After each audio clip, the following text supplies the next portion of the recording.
There was this great idea that we could get, like maybe a 2-3 hour sort of mini campaign. Well, that was the original plan. Not quite what happened, but since we pretty much ended up making a full game. The game gets more and more ambitious, and then next thing you know, it's not like anything you've worked on before. We knew that we wanted to keep what was great, that people loved about the Halo experience, that 30 seconds of fun over and over again. We knew we had to preserve that, but at the same time, give it an ODST spin. We wanted to try something that we'd never done before, and I think that means breaking the mold of what people expect from Halo. Here's an engine, here's a story, you got a year, go.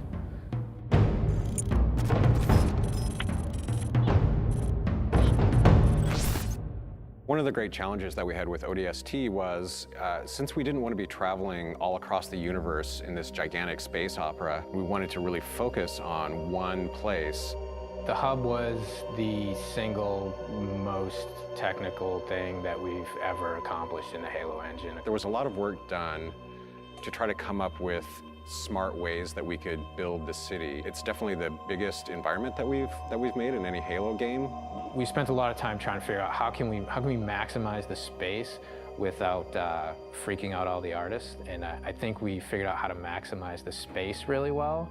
I don't think we ever figured out that second part too well. We want the player to have this open, visceral, you're in the city experience. We started experimenting with playing with elevation, playing with building shapes. It's a city that you actually completely walk through. Each BSP is directly alongside the other BSP. You walk through a door and you go into the other BSP. The road structure is not straight, it's diagonal, it's also multi-layered. I don't think we kind of realized how big the city would get. We basically had to build very specific tech that would give the AI the right type of behavior.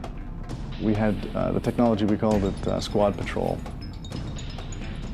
No matter where you were inside the hub, there would always be a certain amount of noise, a certain amount of enemy presence there that we could ratchet up and ratchet down depending on what we needed it to do.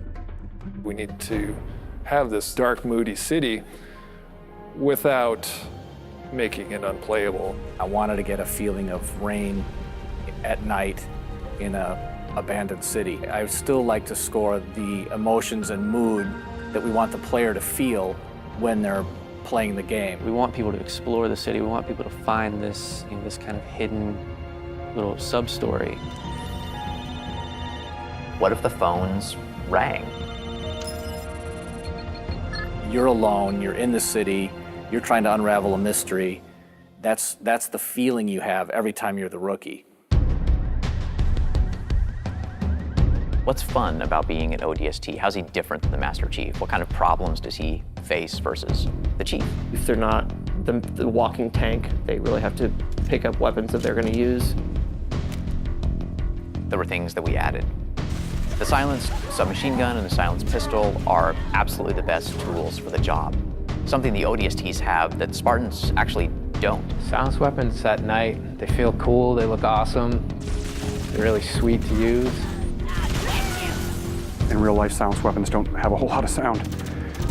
So we had to kind of Hollywood them up a little bit, kind of make it so that they sounded like they were silenced and supposed to be silenced, but yet still powerful and fun to fight with. In a lot of ways, it feels like Halo 1, because it's back to single wielding. Dual wielding. Paul doesn't like dual wielding, so we cut it. Visor mode is really cool, and it evolved a lot. There were versions that looked really great for the art, but yeah, maybe they didn't do such great things for the design. It affected how we lit something. We'd make this building and it looked great and we thought it was fine, and then you turn on the visor mode and you realize that's really just a square. But it also has the advantage of really showcasing the depth of our scenes. Put on visor mode and then the whole environment reveals its secrets to you.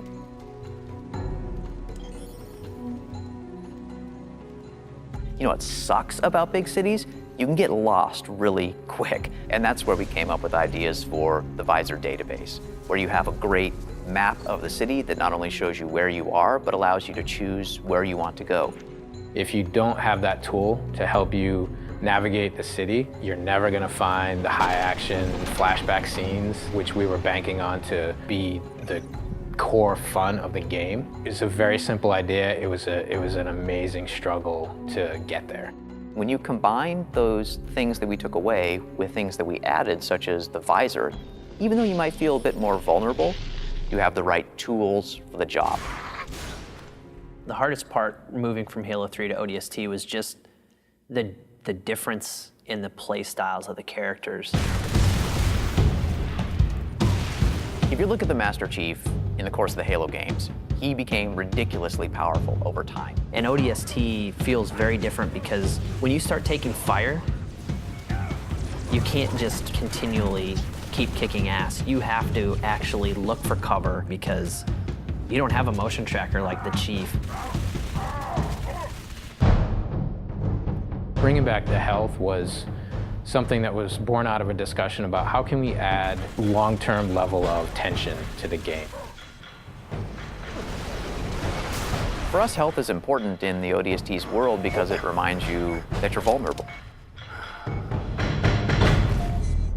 We want to experience the story through the eyes of many different characters. We wanted to bring back the guys from Firefly again, Nathan Fillion, Adam Baldwin, and Alan Tudyk, trying to find the perfect film noir blonde. We thought about Tricia Helfer. Orders are orders. Come on, Veronica. What could be more important than that carrier? My orders. And Buck, call me Captain.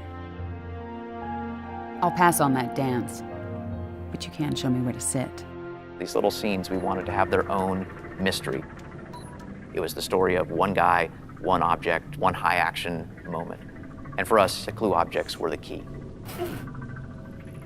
Dutch, we need to get above this crap. Link with the B-net. One of our drones must have seen where they hit.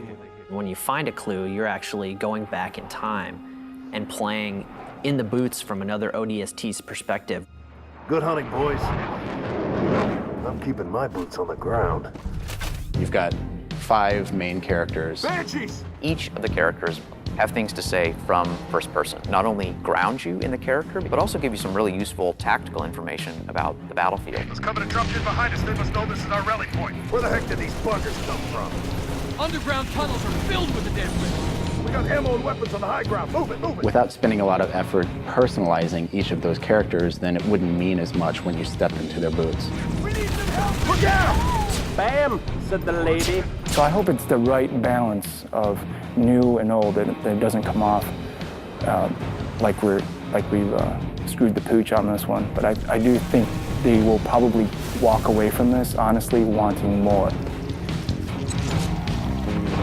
Honestly, if we had more time to do ODST, I really don't know what we would do differently.